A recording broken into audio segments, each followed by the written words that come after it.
when you really fall short and consistently, you should ask yourself the question, am I focusing on the right thing? Are these actually the goals that I want to have? Because you need to also readjust and revisit your goals. That's because in order for the short-term decisions and discipline to work, they need to be related to the long-term vision and purpose. For me, when I start to see that, there is an inconsistency in the performance, I'm like, okay, let's take a step back and maybe should I adjust my short-term goals to make them much better my long-term vision. And often that's what happens. And then I realize, okay, I need to actually adjust my approach here so that it matches better, and then I will have better discipline.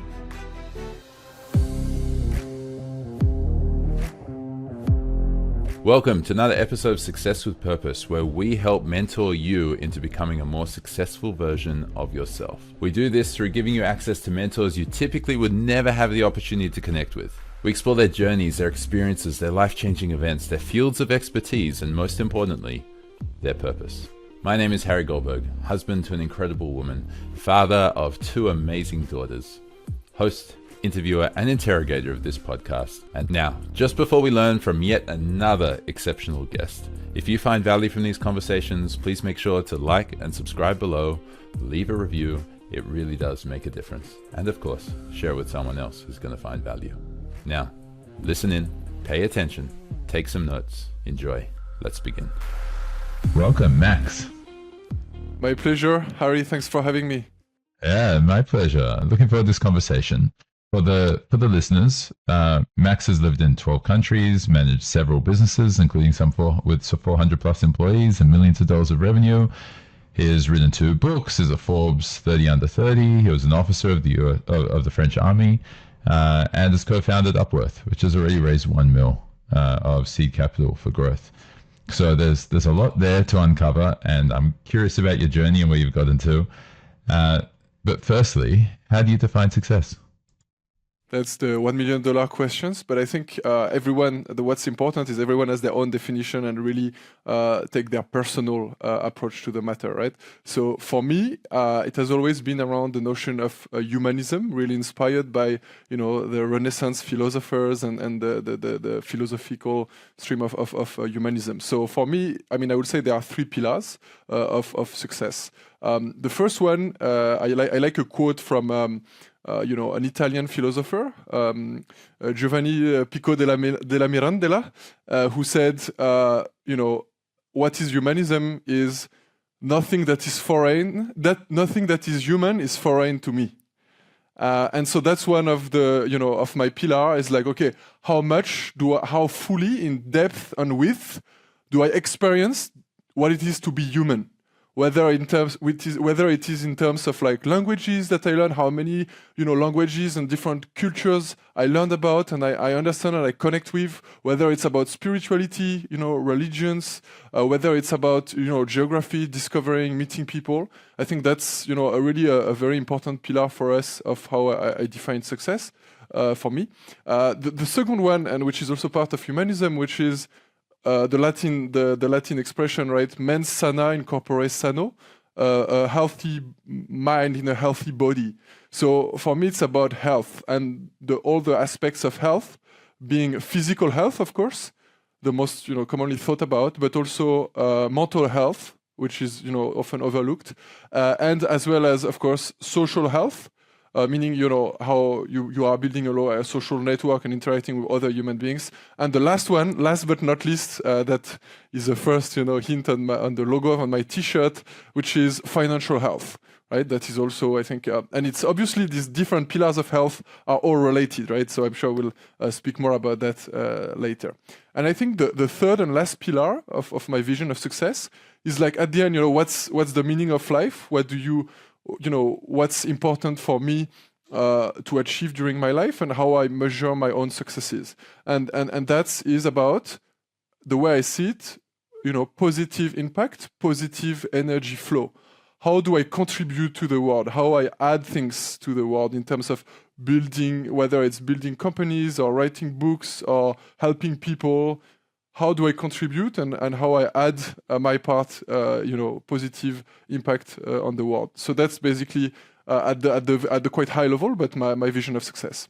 Yeah. Okay. So you've You've done a lot of thinking here to be able to try and define it for yourself. And if I feed back to you what I'm hearing you say, it's there's this idea of humanism, right? You want to have as much experience as you possibly can in your life.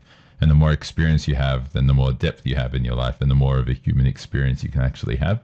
So therefore you can learn, you can grow your mind and grow with more experiences.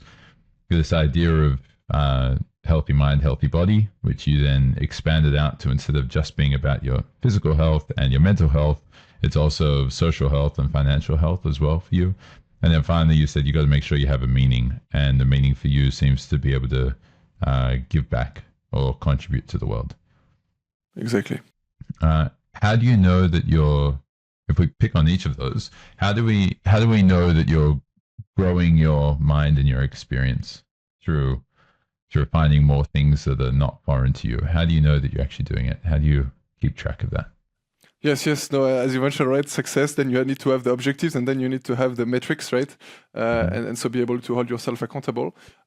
So before I go in the metrics for each of that, I think I want to really mention an important point that even though I love data, I'm data-driven, that's what we do at Upworth, that's what I try to do in my life on as many categories as possible.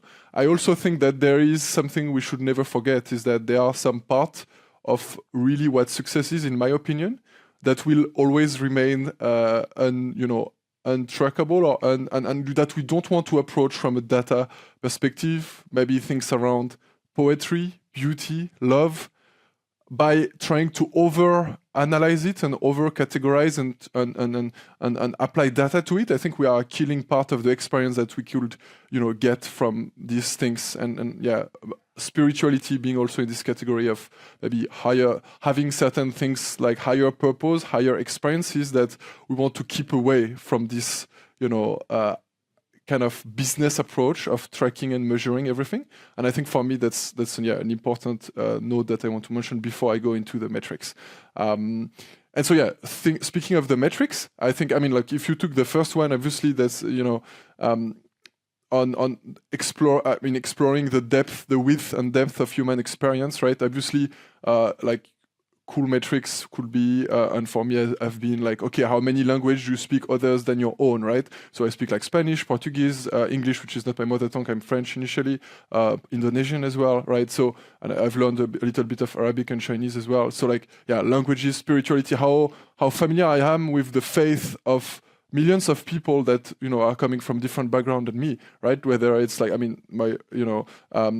grew up in a mixed environment with different faith, but obviously the main ones, right?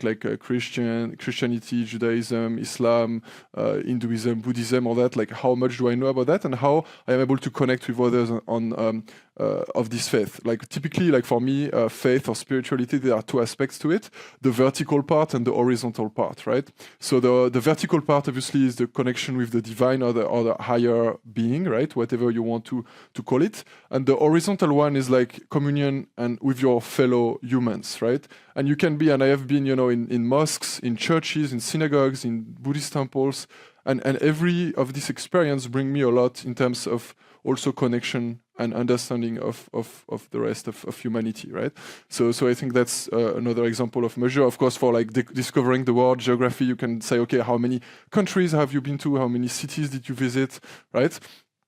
But I think, and lastly, on this first piece, right, it's also about, this is more about the width, but also about the depth, right? So it's going beyond the superficial in your interaction, whether it's with places or with people, is how deep do you connect, right? Is it just, a chit chat, or are you actually, and that's, also one of my styles. I can very quickly go into very deep discussion with half strangers, or full strangers. And that's what I like, right? Is because that's where you actually have interesting conversation, learn things from others, share things with others.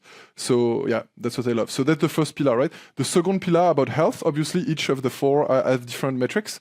Physical health, of course, you can, I'm not a specialist of that, but obviously you have strength, you have endurance. How often do you exercise, your cardiovascular health, right? Your strength, your overall fitness, basically. But there are metrics, right? For instance, I did the VO2 max test. It's the best indicator of overall cardiovascular performance, right?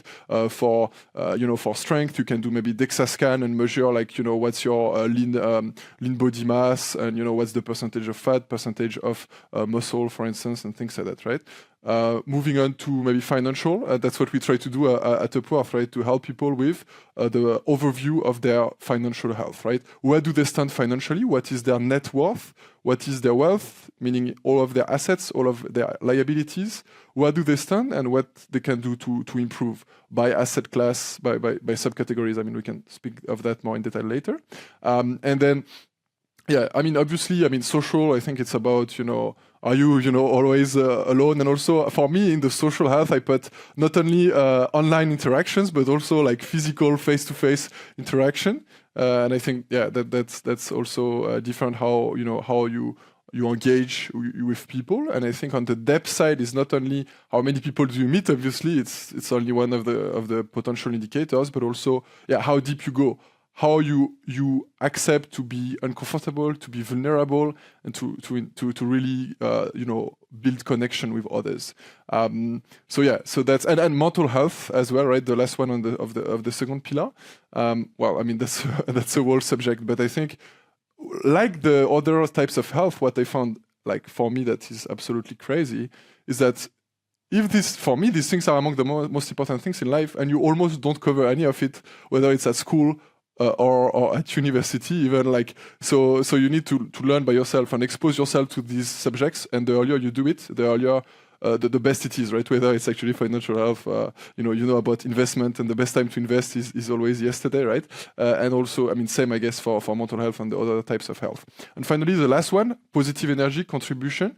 Well, I mean, I think, yeah, you can measure it again in many ways, but I think it's about looking at the big picture, at the long term, at your overall vision for life, but also looking at like every single day, okay, today, what is the positive things I did today? Which person did I energize today? Which person did I help today? How did I provide value to my fellow humans? And I think that's something that's really rewarding as well. And that's, a source of motivation to wake up every day. So when you reflect on all of this, so you've got all these ways of measuring, and not everything needs to be measured either way, but you've got, with some things, you have actual practical things. How many countries, how many different cultures do you engage with, that type of stuff. But then you also have this more qualitative measurement of how you're going and how you're progressing. How do you make sure that you bring that into your structure and into your routine and into your routine of a day or a week or a month or a year or a decade? How do you actually measure to make sure that you're progressing in all of those as opposed to staying stagnant? Yeah. No, I think that's very important. Like, I mean, I'm also an ex-strategy consultant, so yeah, I have the bias here. To be honest, personally, I do have like an Excel actually where I have like long-term goal, like life goal, 10 years goal, 5 years goal, 1 year goal, and then also at the quarterly and also like weekly, daily goals. Obviously, you need to to find the balance, because I'm not like planning on the daily for each of the 25 categories and all that. So you need to find for each goal what is the best time frame, right? Okay, for this goal, the time frame is obviously in the next 5 years.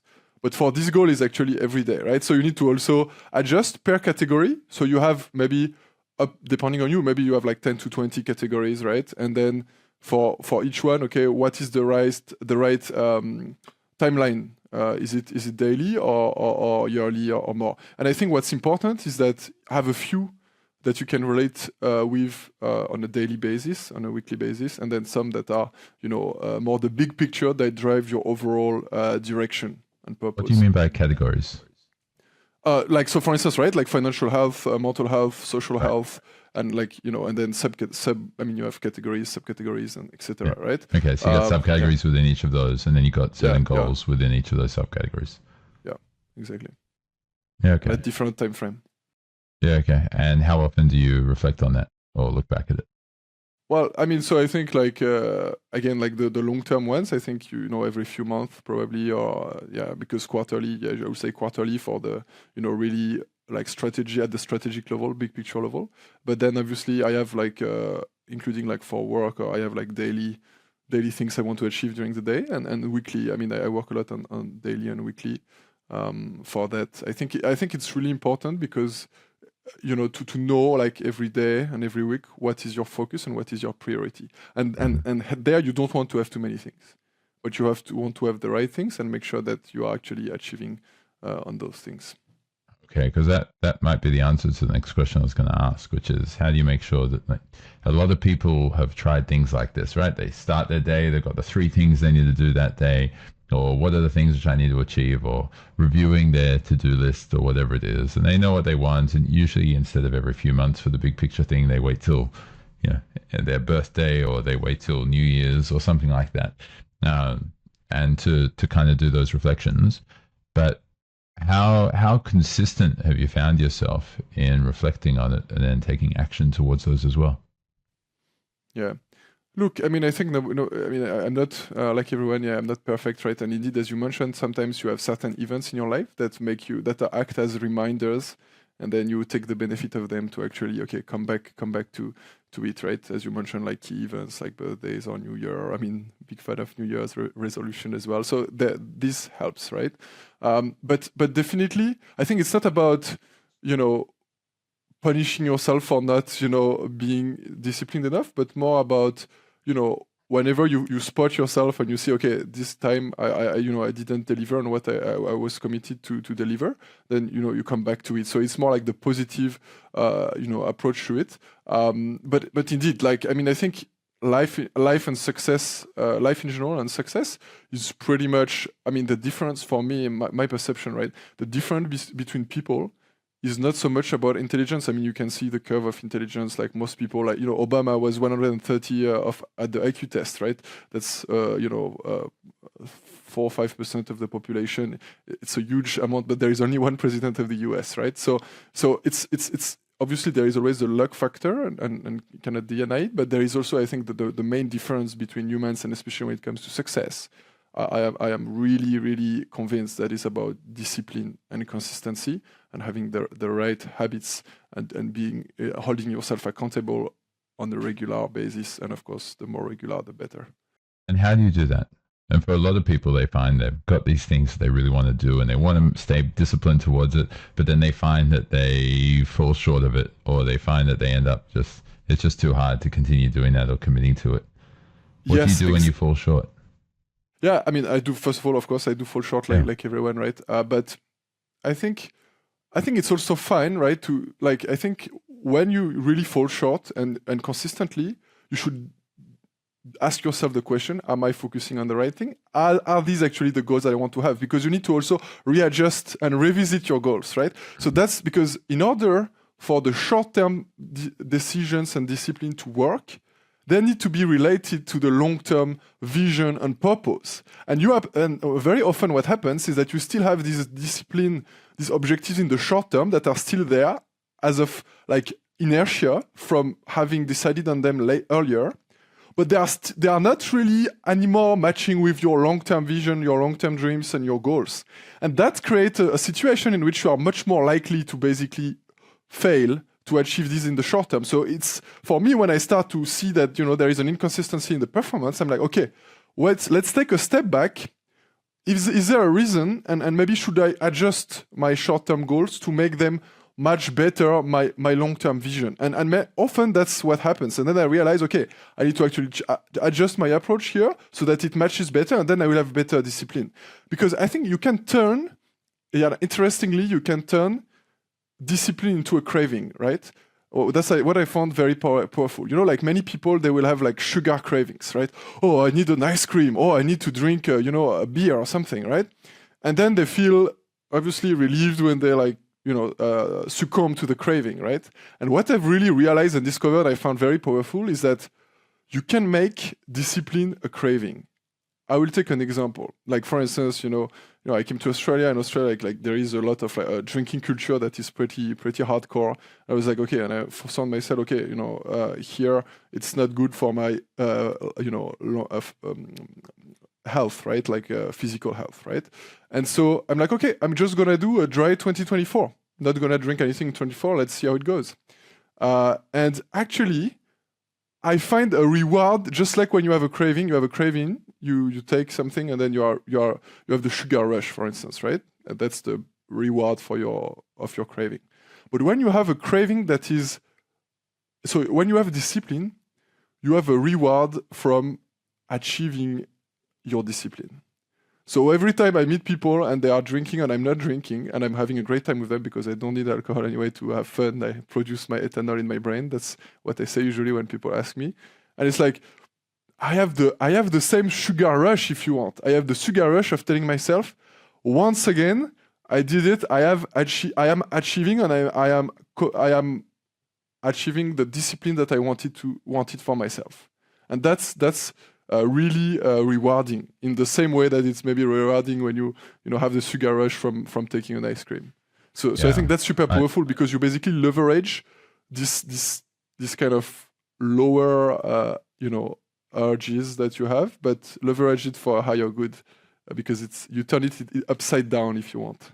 Yeah, you're tricking yourself into giving yourself a dopamine hit from doing the opposite of what would normally give you the dopamine hit, right? My daughter, who's 4 years old, was asking me the other day, Dad, you must really love running, because at the beginning of the year I decided I'm just going to run every day, or six or more out of every 7 days. And that pretty much means every day. I think January I missed, I didn't run on 3 days, and February it was 2 days, and whatever. I'm keeping pretty consistent. And she said, Dad, you must really love running. I said, no, most of the time I really don't like running. Like, I don't want to go out. I was telling her, most of the time I wake up and I don't want to go out for a run. I'd rather just stay in bed. I'd rather just relax. I'd rather go and do work or help improve someone's life rather than just going for a run or spend more time with you. And she said, then why are you running all the time? If you don't like doing it, why are you running? I said, because I love how it makes me feel when I've gone for the run. Because it was hard to do. When something's hard to do, I've just changed that in my mind. Well, if I can't, I better go do it. Like, the more I say that I can't do it, or as soon as I get those excuses in my head, it's time to go do it. Like, that's more reason to do it. Because I know how crap I'll feel if I don't do it, and I know how great I'll feel when I am doing it. And sure enough, after the first, even on those times I really don't want to go for a run, after the first 500, 600 meters or kilometer, you just get into a groove and you keep running, and it feels great. I like that, turning discipline into craving. It's a nice way to frame it as well. And so those times where you do let yourself down, those times where you don't stick to the tasks that you had in plan or the intentions that you had set for yourself or the things you really wanted to do, you said that a lot of the time that's because it doesn't connect to the greater goal. How do you adjust? How do you adapt? Do you wait a few times until you see that you're just not sticking to it? Does it become a pattern that you just notice? Or is it as soon as, like, in the day you didn't do it, you're like, why not do that today? And then you change it straight away. Like, how do you adjust to it, and how do you make sure you stick to that? Yeah, I would say, like, obviously the earliest you want to identify it as early as possible and act upon it as early as possible. But in practice, it happens at different points in time. Sometimes you're better at identifying it or reacting to it, and sometimes you're less good at it, right? Also because you are dealing with different things happening in parallel, right? So you cannot be always fully aware of all the things in the same time. So yeah, the general circumstances in which you are would affect it, as well as your level of lucidity on certain issues. And as you're learning about things, there are certain things you are more lucid about, more knowledgeable about, and some others that you are not there yet, right? So I think, like, wisdom in general is, you have wisdom in general, which is maybe this capacity for self-doubt, for curiosity, and for self-doubt. It's a general, I think it's quite general, but you also have sub categories of wisdom in certain areas, and you're trying to grow them, and sometimes you are not at the same level in different areas. So yeah, I don't know. I don't have. Obviously, a big part, right, of being able to identify it early is to track it, and the better you track it, the earlier you identify it, right? And also, I think the most, because not everything is equal at the end, let's face it, right? Like, you can have goals in different areas, but you always also an order a certain hierarchy within your goals or your categories, right? So obviously, the most important ones are usually the ones on which you put more attentions, and so you also can solve it. You usually act to solve it earlier. Yeah, no, that makes sense. All right. Thank you for sharing all of that. I'm curious how that's flowed through into your journey, and where in your journey you've learned those types of lessons towards success. Where did your journey start? How did the journey of Max go from where you were born and living in all those countries to where you are today? Yeah, well, I mean, to be honest, start usually begins with being born, I guess. And so actually that's a good, for me, that's particularly relevant to who I am, interestingly, for two reasons. Because I was born at 7 months instead of 9. So from the very beginning, I was very impatient and very stubborn. So this is interestingly didn't change. And the second one is like, I mean, my parents chose my name before I was born, and I was born at 7 months, which obviously was not planned. And I was born the day of the Saint Maxime, which was a name they already had chosen for me. So yeah, I guess there was some fate element here, and you cannot see that in the video, but I'm 2 meters 7, so. Indeed, the Maximus definition of, I mean, in Latin means the tallest or greatest. So for the greatest, I'm not there yet. For the tallest, I think I'm pretty much, as tall as you can get. I was born in France. My dad is a nuclear engineer, so we had to change of location every 3 years as a kid. So that's the first thing that really, impacted me and my journey, right? This kind of I never lived in a place more than 3 years, and so always so I think that's really developed my openness and my flexibility. Going, even though it was within France, right? Different, types of areas, like whether rural or big cities, different very different subcultures as well within France, right? So being exposed to this diversity and being adaptable and flexible, I think, comes from there, from early childhood, basically. My family also was very diverse origins. Across basically France, Russia, Poland, different religions, people that have no religion, all that. So it's also an environment in which I grew up. I was always hearing different languages. I was hearing people that I love that were having very different political opinion, religious faith, and things like that. So it was a very challenging environment for me to grow in. So that's, I think, the second part initially that really impacted me over the long term. And another element that was really fundamental for me and who I am, we adopted, I mean, my parents, and so my parents had me, my sister, and then a biological sister. Then we adopted 2 siblings from Ethiopia. So yeah, also 1 brother and 1 sister. So that was when I was 9.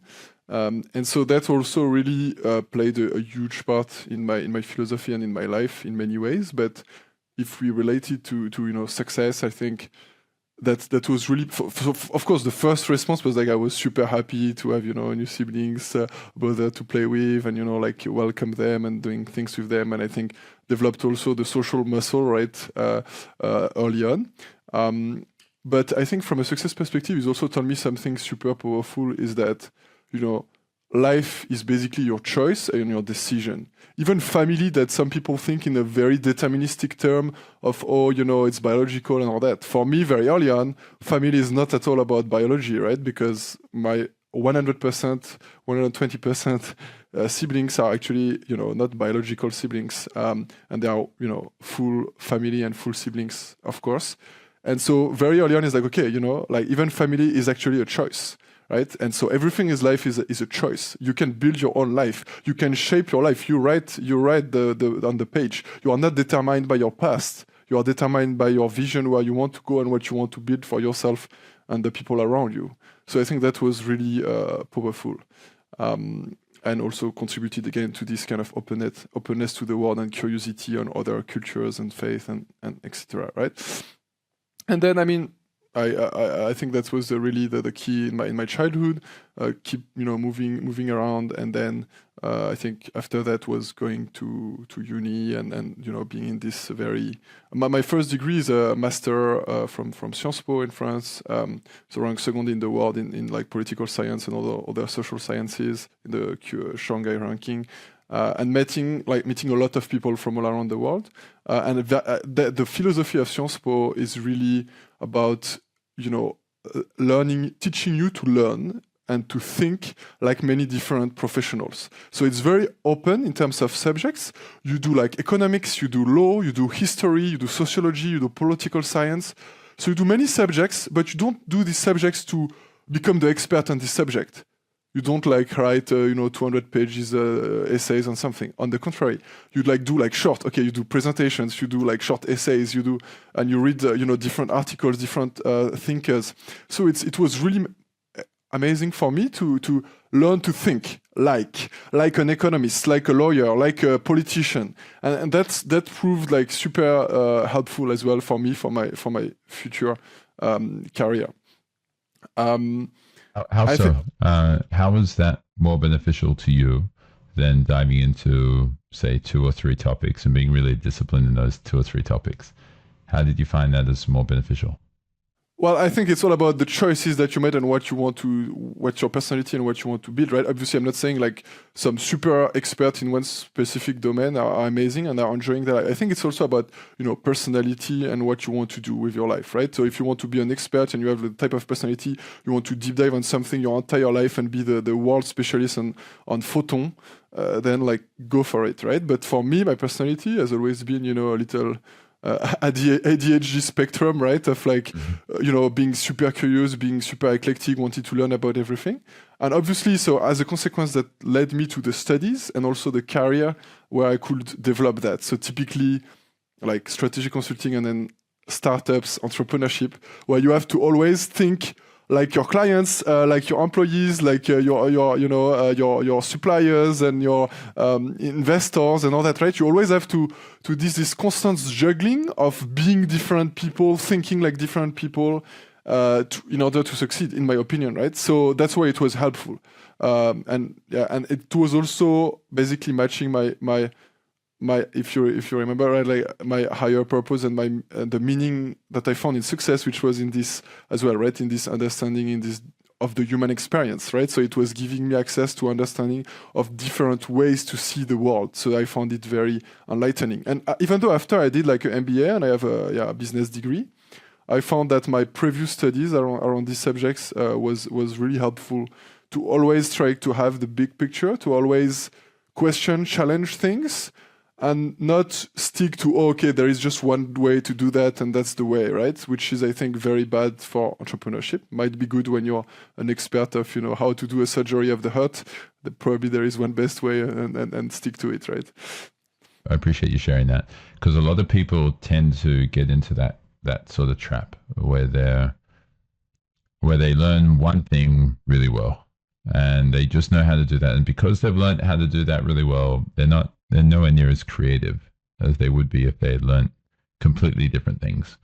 I have some friends and some mentors who have gone off to do something completely different, like an engineer across into artist, across into comedian, and across into ultramarathon runner, right? Like that type of stuff. And they just keep learning and learning.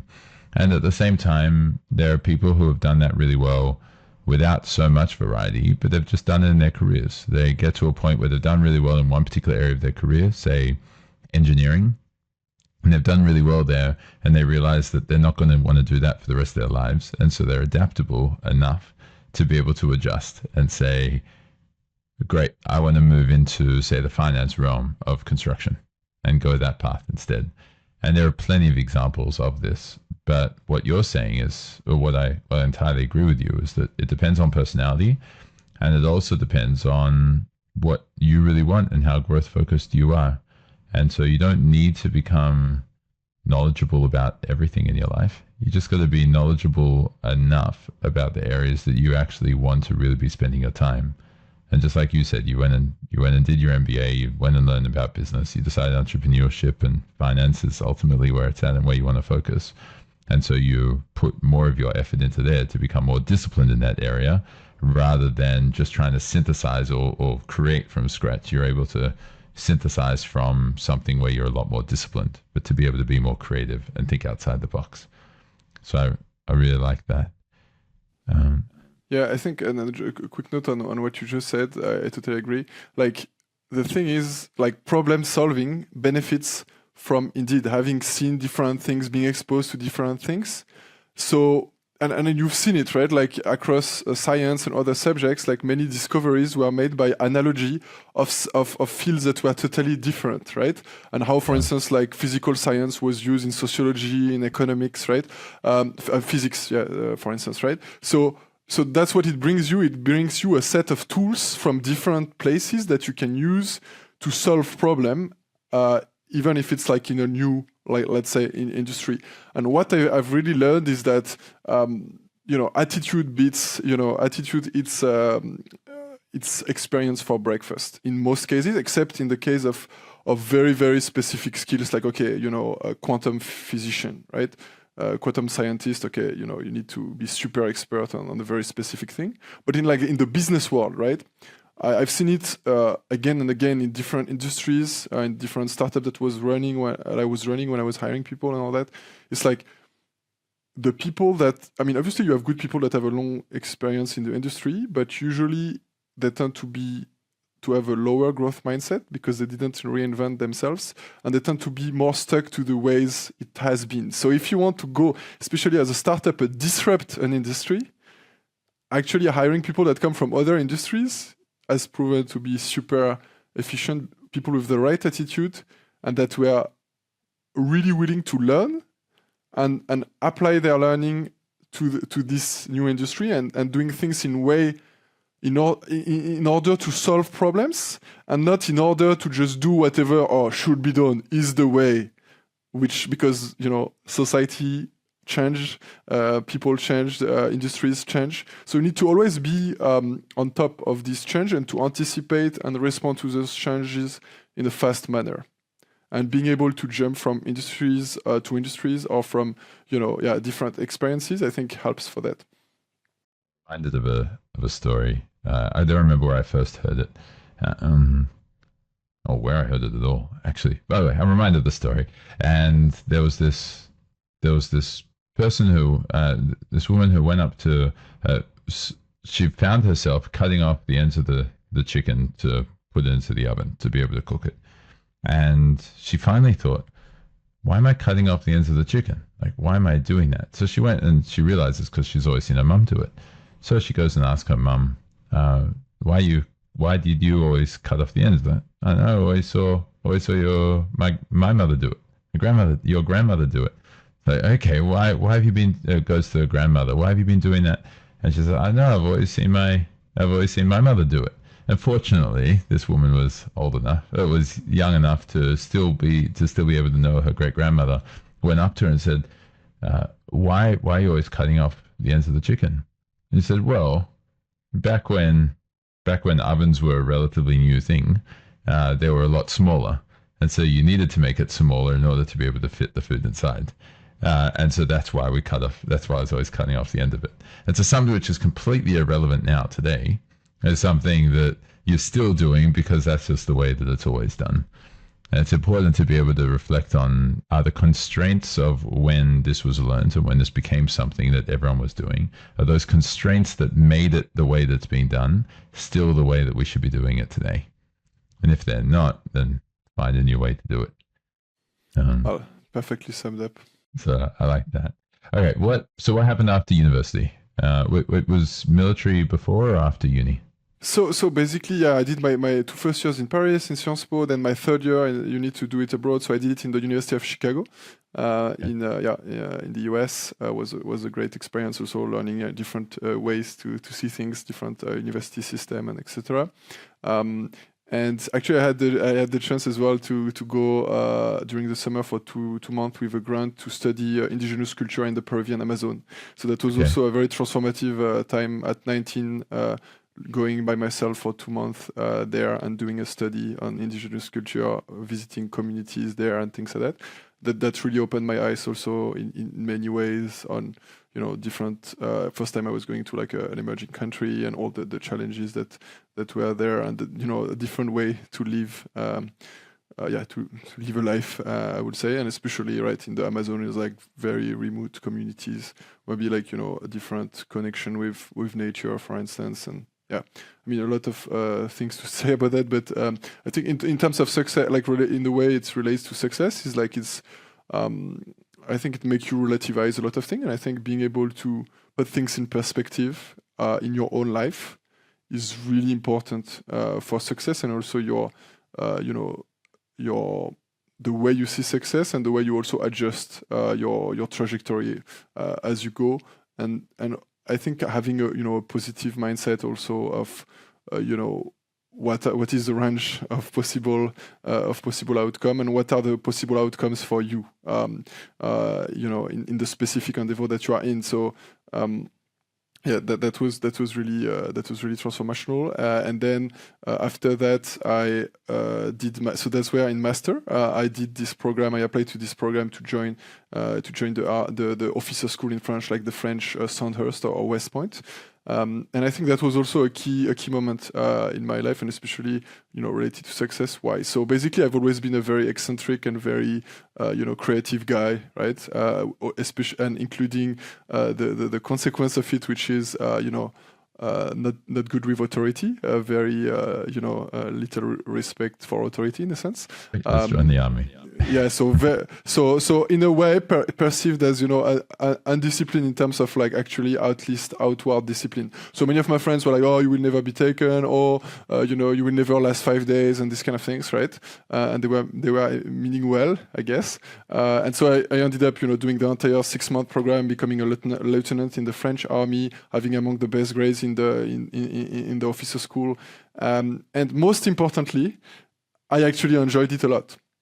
And yes, and that's what I think one of the learnings. Obviously, I was going there for the challenge, for the physical challenge, for the psychological challenge, to learn about myself, to learn about pushing my limits, my boundaries, and to for the challenge also of resisting this kind of the institution with the highest levels of authority and external discipline you can find in the world, like very different to even the most discipline or strict civilian entities, right?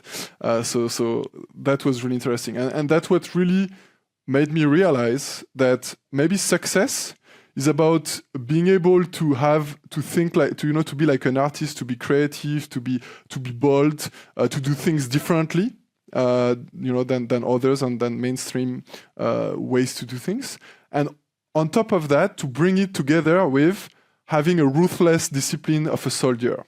And if you can bring those two things together, that's a superpower, because very few people have both. And for me, my journey of growth in the next few years after that was also really about thinking, okay, always trying to keep this balance between ruthless discipline and creative, eccentric, openness, curiosity, creativity. And not letting one fully take over the other. Otherwise, you're just becoming like a dreamer, which is not necessarily bad, but I'm saying, in terms of my vision of success, right? So a full dreamer that is not, achieving things and they're just going in all directions, or just maybe a little, like boring guy that's disciplined but that doesn't have any fire, any passion, any exciting things in his or her life, right? So I think for me, it was really much about finding this balance between these two forces and growing on both. Define each of those. How you, in this context, how are you defining discipline and how are you defining creativity? Can you give me a problem? Can you give me an example of a problem you're trying to solve, and what it would look like if you're purely approaching it with discipline, and what it would look like if you're purely approaching it with creativity, and then what it looks like when you're doing both? Well, yeah, I think interestingly, it's actually rather two phases, maybe.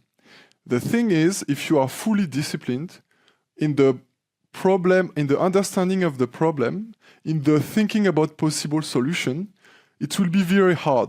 I feel it will be very, very, very hard.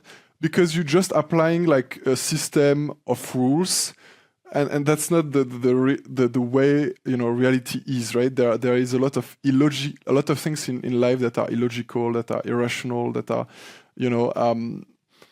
that's the flow of life. So you cannot basically stop the flow of life with like a set of rules. That doesn't work. So I think the first phase in problem solving, right, is okay, what are all the possible options, being very open. And somehow when you are, like when you are very disciplined, you tend to structure everything, and it's preventing you to think outside the box. The discipline is the box. So actually discipline helps you in the second phase, which is actually delivering once you have reached your decision, implementing the decision and doing it. So typically, if you take the example, you want a concrete example, like, in the army, like you are a lieutenant, you need to bring a team of 30 soldiers, right, to achieve a goal. Let's say take over, a hill or something, or a spot for your team, right? Like first phase is really trying to think creatively, okay, what are all the possible ways I can achieve that? What are all the ways I can, like take different, split my team, take different approach, thinking about what the other is thinking, like enemy in the, army setting, right? So all this process is very open, is very trying to open your mind to as many things as possible. And the second phase is that, okay, once you've decided, you actually implement the step in a systematic and very disciplined way. So that's why phase 1, phase 2. I think there is a second layer to it, unfortunately, that makes it even more difficult, is that the first thing you learn in war, the first to die, there is a saying in the military, right? Like the first thing to die in a war is the plan. You need a plan, don't take me wrong, but then you need to also constantly adjust the plan in the heat of the action. And so that's also something. Like discipline alone will always fail, because you need to have discipline, but also being able to suddenly realize that the reality has changed. You've seen a new position of the adversary, and you need to adjust your strategy. So you need to stop immediately the discipline, the systematic steps that you had down the line, and totally change everything. So I think that's what you need basically. And some people that are too focused on the system, on the steps, they get the head in the in the wheel, and they forget that they should always. So it's basically being head in the wheel, discipline, like delivering on what you have set to achieve at all cost, but also creativity. Take a step back and look and open yourself to the entire reality, the entire realm of reality, to adjust and change. Discipline is about sticking to the plan in a systematic way. Creativity is about changing, about destroying and building anew. Creative destruction. You're kind of referencing them as kind of the creativities, the mind, the brains, and the discipline's kind of just the brawn, which is actually doing the things, the muscle, which is making things happen. And so you're saying that the creativity without the muscle, like the brain without the muscle, is kind of just useless. It's just there blobbing. You'll come up with lots of ideas, and nothing will ever end up happening. But the muscle without the brain is just going to keep doing things, and it'll end up just being stupid and eventually redundant, right? Exactly. It's a constant move between the two. I guess it's a dance, right? Yeah, I was going to ask you for more examples specific to corporate, but maybe instead of that, let's dive into more of your corporate/startup career. You had a whole bunch of jobs. You lived in a whole bunch of different countries. What was all of that journey like? So that was. You were in the military for how long? A few years, I'm guessing. No, so actually there was a 6-month intense program that I did. So you were in the military for 6 months. Did you join the military afterwards, or I was basically I was reserved. So I decided that I learned a lot from it, and I really liked the experience and the anthropological, social, psychological, physical learning. But obviously I was not projecting myself in the long term in this institution, because it will not be an environment in which I will thrive as someone indeed very very creative and extrovert and that needs like freedom to succeed, right? Some people need different things, but for me I need freedom, I need empowerment, and then I like to lead and transform and build. So that's why I decided to do my MBA after my first degree and this experience, because I thought that I had an experience in actually a French embassy, and actually I realized that I love the fact that I was in a new country and learning new things, but I was like, okay, it's too slow for me, it's too hierarchical, like public sector is not for me. I want to come, I think the private sector is gonna be another right for me. Actually, like if you look at my experiences, there is actually from outside at superficial level, it goes in all directions, but at the deep level, it's actually a perfect logic. So typically, I worked initially in a French consulate in South Africa. I love the fact that I was in South Africa, but I was okay, it's a little slow, it's a little hierarchical. So I want to do a transition towards the private sector. It seems more exciting. So I worked actually in Vietnam in the French embassy, but in the part of like accompanying investors and entrepreneurs and exporters in Vietnam. So that really was a transition for me to the private sector. And I saw all these people developing businesses, investing in businesses. And I was like, okay, that's exciting me. So that's why my next experience was actually as a business developer myself for a company doing like logistics, import, exports in Ho Chi Minh City in Vietnam as well. And so, yeah, like that was like the whole development and growth things that I really liked. And then when I actually continued my studies, I realized that I got very lucky, and I got the opportunity to, it was actually a job fair. And then I just went there and I met people from Rocket Internet. And that was like love at first sight, I think, in both directions. So Rocket Internet, what it is, it's like a huge venture incubator from Germany that has basically developed a lot of startups and tech businesses across the world, especially in Asia, Africa, LATAM, and including actually in Australia, a few like the Iconic, right? That was also part of a Rocket Internet ecosystem. And so I got the opportunity to join them as very early as intern, where I was right hand of the MD, the managing director of Hello Food in Algeria, in Africa, right? So Africa branch, but French speaking.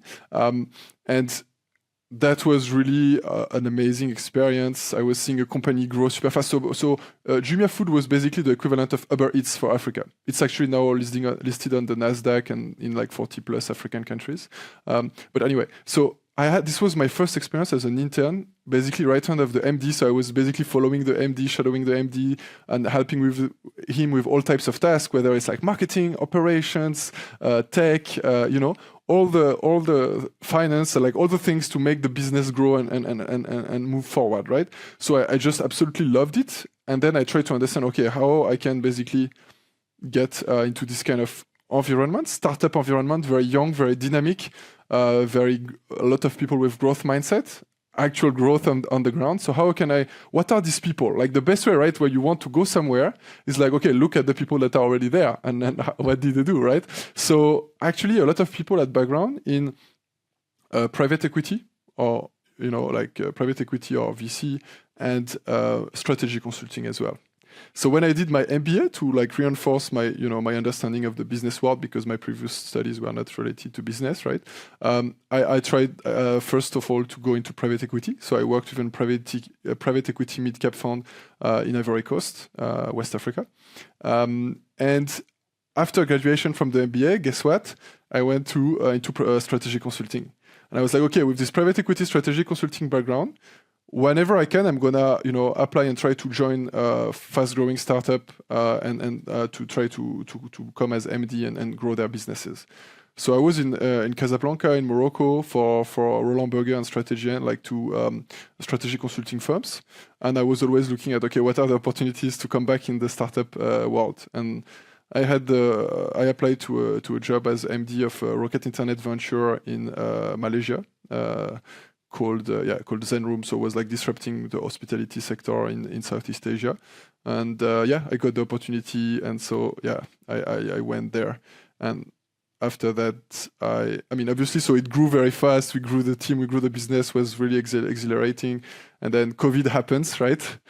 Hospitality sector, bye bye. Like from one day to the next, revenue goes to like almost nothing. All the hotels close, lockdown, and in a few months we had to basically like close the entity and etc. And then and so I was, actually I went to Brazil for 3 months to learn Portuguese. So that was my, matching the career and the personal goals as well. So went to 3 months in Brazil, learned Portuguese, had a lot of fun, then start to apply to new jobs. And that's how I found the next one, which was MD of Flash Coffee in Indonesia, disrupting Starbucks this time in Southeast Asia. And I was leading Indonesia, what became the biggest market, and did manage up to 400 people, grow the revenue by 35x in 2 years, turned around the business from loss-making to profitable. And quite an exciting journey. And obviously, what's next, right? So I was like, okay, I've been, MDs of several fast-growing startups in APAC. My next step, obviously, the end game for me for some time, right, has been to launch my own startup as founder, right? And so I think here the most important was like, with whom would I want to work, right? Because I've never seen entrepreneurship as a single man thing. For me, it's not my vision of it, right? As I said, maybe it's such a powerful, hard, and a powerful and hard experience that I think you need to be accompanied, you need to be part of a team to make it work and to also experience it in the best possible way. So I started to reach out to people to discuss with potential people with whom I could launch a business. And I spoke notably with my co-founder, Alex, who was a friend from university 13 plus years ago. And that is Australian, who is Australian and who was also at the same stage in his career and also pretty much aligned that we will be doing a great team. And so we decided to work on Australia, to work on the pain point on the subject that we were really passionate about, which was personal finance, especially as after doing an extensive market research, we saw that there was actually a gap in the market in Australia that was filled to some extent in other geographies, and there was a real need for this kind of wall of wealth, personal finance empowerment solution. So just before we get there, you landed on finance, right? So separate to other entities and businesses that you've been a part of. Was that your business partner's idea or your idea about finance, or did you just start doing market research to start seeing where the shortfall is? Yeah. So first of all, yes, my co-founder has been more exposed to the finance sector because he was, engagement manager in McKinsey in Sydney and working also as a leader for Quantum Black, the AI branch of McKinsey in ANZ as well, right? So he has been a lot exposed to banking and financial services in the country. So definitely he has more industry expertise in this regard. But both of us have always had a passion for personal finance, right? Which is on the B2C side, right? So it's very different from corporate finance. I mean, corporate finance, we all studied corporate finance in business schools, right? When we did our MBAs, but personal finance is quite different and we are passionate about it. So we're also experiencing the pain point as a user. So actually that's where it started from. And also being passionate, we actually knew about other solutions that were existing in France, in the US, and we were frustrated about, and especially my co-founder in the case that he's Australian, of not finding it here. And we thought so that's where it comes from. So the initial driver is the pain point as a user, and the realization that in the market that we wanted to launch the company in, there was a gap. And I mean, a gap is from a business perspective, but from a people's perspective is actually a pain point for many people and a frustration for many people that we could alleviate by launching Upworth, right? So that's how it started. And then obviously once you have an hypothesis on that, right, you need to do more research before you go all the way. So then it's a process, right, of discussing and deep diving on the analysis that we did on the side when we were in our previous jobs, and then we started part-time, actually. We started part-time and remote, and then we, grew the idea, started to convince some investors, starting to raise some money, and then, we actually quit our job, resigned from our respective jobs, and then in his case, he was already in Sydney, and in my case, I left Indonesia to come to. So you're over in Indonesia. You kind of started this up sort of as a side project, and just to see if it's got some legs. You start getting more excited about it. you realize as soon as you got some investors, then you can both leave your jobs and you can actually start up properly, and you move to Australia. Exactly. Yeah. Okay. And what was the gap? What was the gap that you were seeing in finance or personal finance that didn't exist in Australia? In Australia, you have less than 5% of the market that is served by financial advisors. The rest of people, they don't get any financial advice, and they're basically also not getting access to like an understanding of their financial situation and of financial products that is not biased by people trying to sell things to them. So that's the issue, is like how you can use technology, and also, so it's like, how can you leverage technology and also the changes in regulations, like the open banking, for instance, regime, to empower people that don't have access to financial advisors to still get a good understanding of their financial situation and make the right decision and improve their wealth. So, as a side comment, we are not financial advisors, and we are not doing financial advice as per what, the legal definition of financial advice. But however, we are helping people. And how are we helping people? Because they can see all of their financial situation in one place. On Upworth, they can connect their bank account, their investment account, their crypto, their property, all their assets and liabilities in one place, see their net worth. And so when we spoke of success, right, the first step is seeing where you stand. Then the second step is like, where do you want to go, right? And so helping to also like see and help them plan where do they want to be in the future. And based on that, help them to act, right? So there are 3 steps. Understand where you stand, know where you go, and then implement and get there, right? So that's our vision, to first all in one place. So we are, the first one in Australia to bring a platform that for free, you can connect all of your sources of wealth in one place. Then we actually help you plan and decide where you want to go. And then we help you to achieve it by actually taking action. And one of the ways we are helping people to take action is by matching people with financial products. So the first one that we are starting with is like home loans. And obviously, why? Because property is the first asset that people have. 56% of households' balance sheet is property, and 90% of household liabilities is a home loan, right? So it's really the key wealth generation factor in Australia. That's why we start with that. But the idea is then to, add other layers to it. Okay. And so you're connecting people that way. I'm guessing it's through mortgage brokers that you have connections with, that you're making referrals to, I'm guessing. Or are you guys acting as the mortgage brokers as well?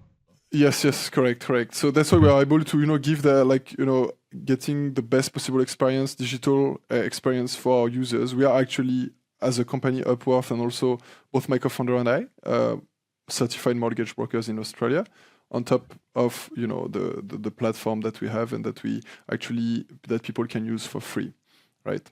What about everything else to do with finances, the investments and insurance and super and all those elements? Yes. So again, like we are starting with mortgage in terms of financial product, but the idea is being a one-stop shop for your personal finances, right?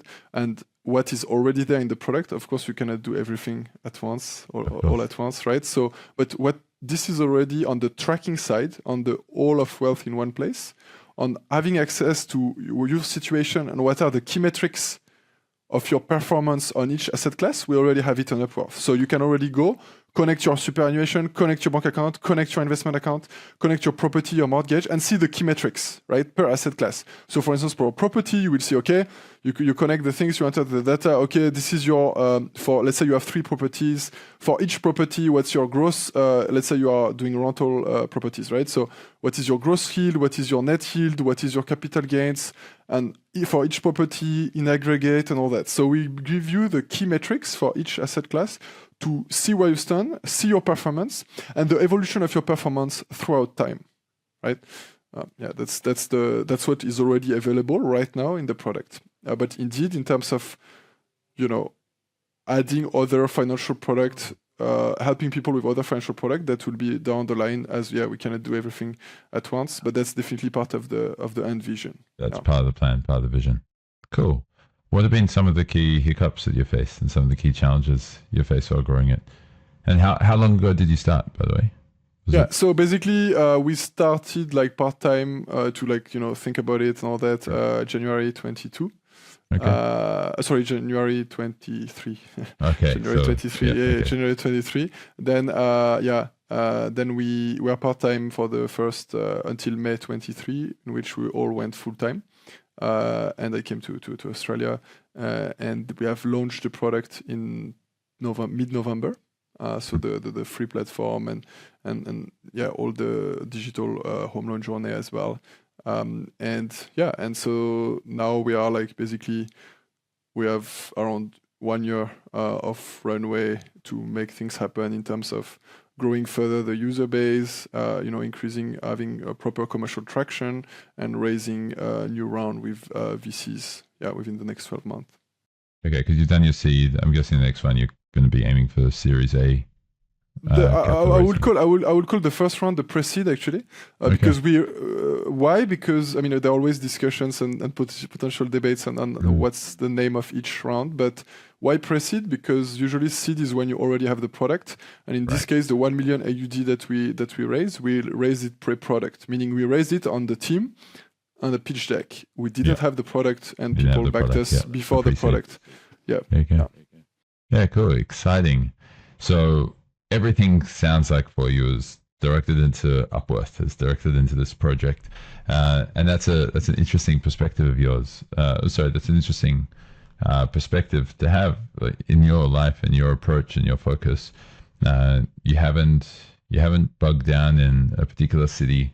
You haven't kind of stopped in any way with regards to your personal life and long-term relationships, or deciding to have kids or anything like that.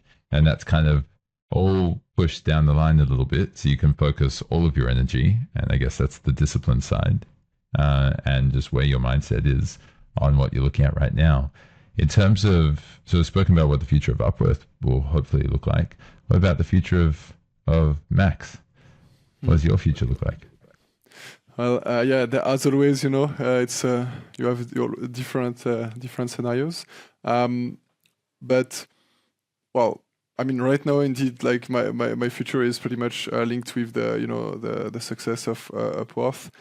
Indeed, putting a lot. I mean, most of my energy in this project, and also because I'm able to, relate on a personal. And I think that's also, I think, a key factor of success, or maybe the key factor of success, right? Is like being fully aligned in terms of value with what you do, and being fully aligned in terms of doing what you like in what you do.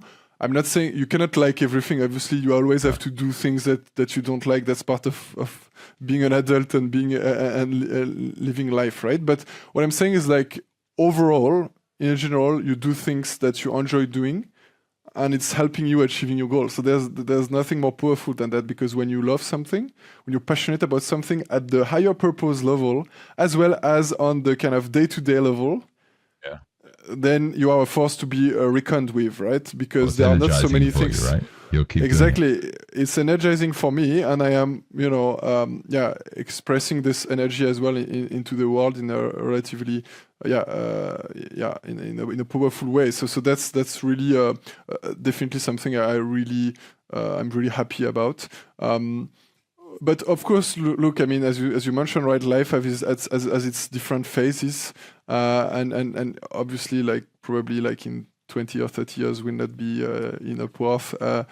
We never know, right? But I think for me, like the vision we have actually is more like a 5 years focus. I think one of the Antler questionnaires, so the questionnaire between co-founders in terms of what's our vision, to make sure we have more or less the same expectation and vision for the project. A questionnaire I would recommend to entrepreneurs when they try to align at the beginning and what was it called? Antler has a questionnaire, like 50 questions that you can answer with your co-founders, and it's helpful to basically align on all the important aspects of founding a company together.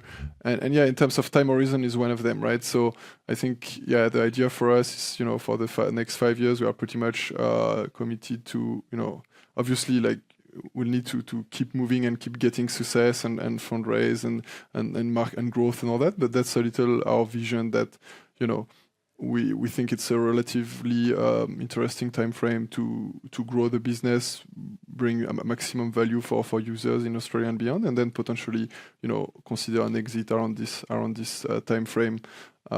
So that's the one thing. But obviously then you have life goals, and obviously that goes beyond business. And obviously I have other goals. I mean, personally, for instance, I'm also I think I like to also focus. I mean, I'm eclectic, but I also like to focus very much, but then alternate different phases. So for instance, right now I'm really much into Upworth, but let's say after the exit of Upworth, one of my life goals is to, write like a novel. I've already published two books, but it's like a play and an anthology of short stories.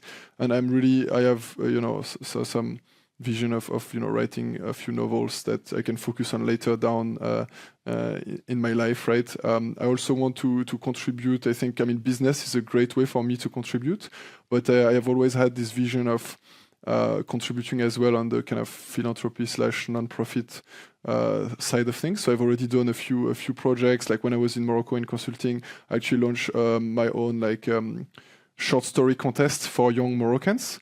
Right. So they speak French, right? So on the subject of tolerance, a subject that interests me, literature, and also the theme that interests me, like tolerance and living together, right? So I did a competition on that, and I was the jury. I organized it with library and all that, and I gave my own money as prizes for the best writers. I read all of the 400 people that applied and sent their text for the competition.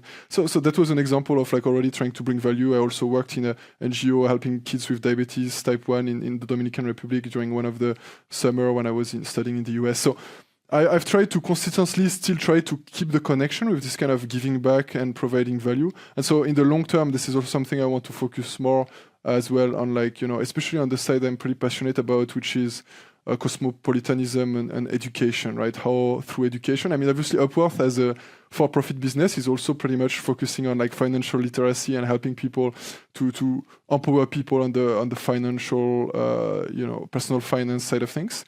But I want to do more in the future as well, potentially through other structures as well, in terms of, passionate about cosmopolitanism and education and how basically building more, harmonious and peaceful, harmonious, open and peaceful world, I guess. And obviously, this is, I'm quite, maybe original, but I'm also, a human being. So there are normal things that I do, so obviously in the medium term, having a family and growing a family, that's also a type of leadership experience that is, I think, one of that I've not experienced it personally, but I've already been, big brother, and I've already, I like to mentor and coach people. So I'm mentoring some students that came after me in some of my schools.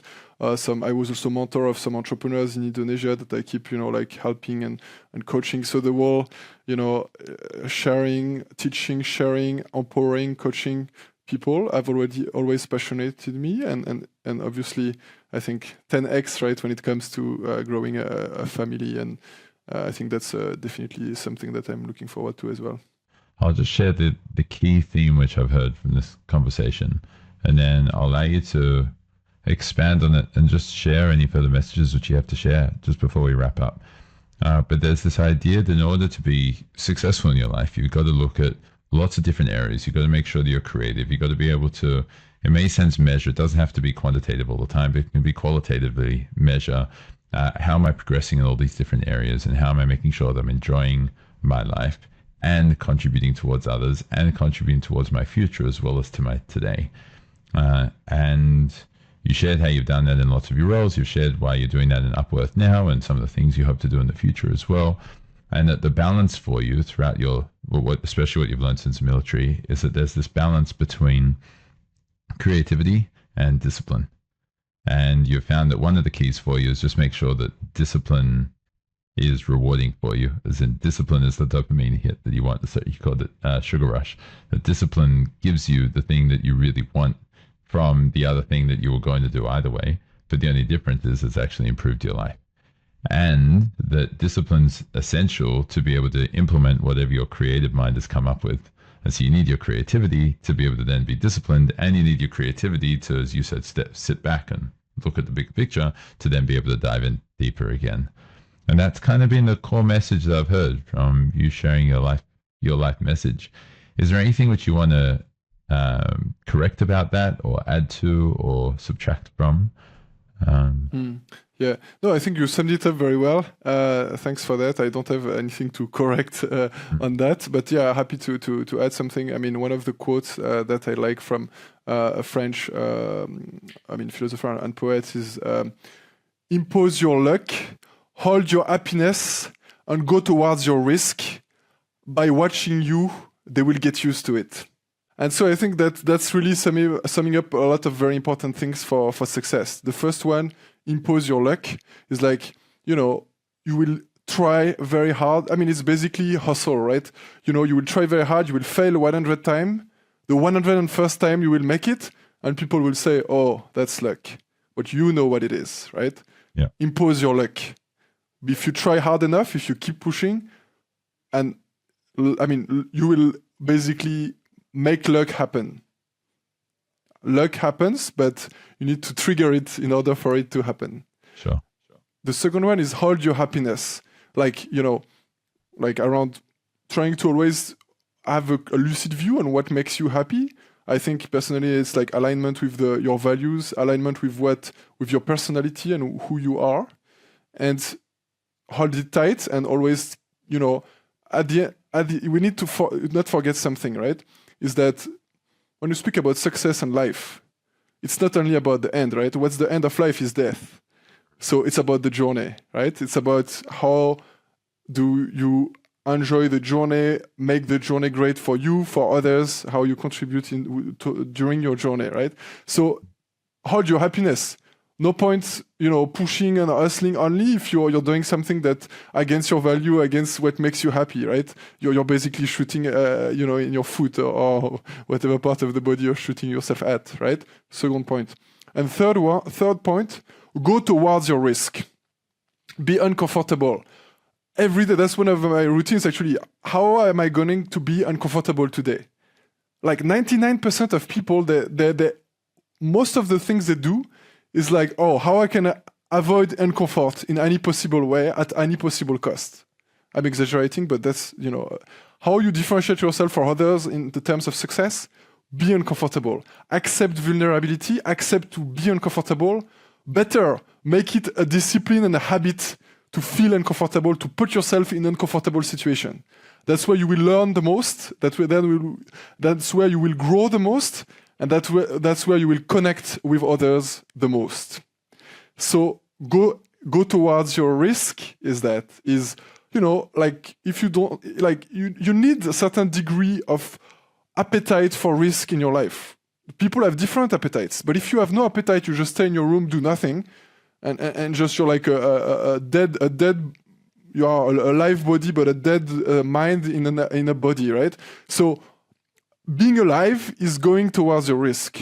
It's like life is about constant change and uncertainty. You've better to accept it and face it and go towards it, because a lot of good things will happen for that, some bad things. But the problem is, and the cool thing is, the bad things are the one that allow the good things, because that's the nature of risk. Sometimes it will not turn out your way, but sometimes it will. And if you want it sometimes to turn out your way and have amazing experience, meet great people, achieve great things, you need to take the risk. So that's the third part. And then the last part, which is also important, is by watching you, they will get used to it. Yes, you will always have people around, and some will feel jealous, some will don't like you, some will find you too pushy, some will find this, some will find that. The thing is, you cannot please everyone. So be unapologetically yourself. Be yourself, and go to achieve the three things that we were mentioning in the first part of the quote.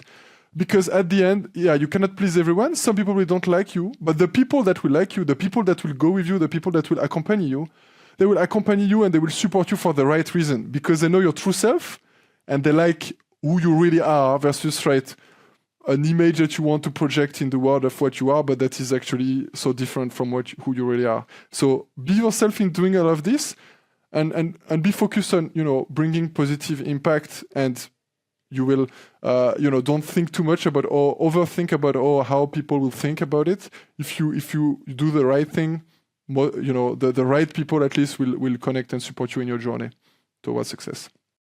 Big point to end it on. Thank you, Max. Thanks a lot, Harry. So I hope you received a whole lot of value from engaging in that conversation. What were the key takeaways for you?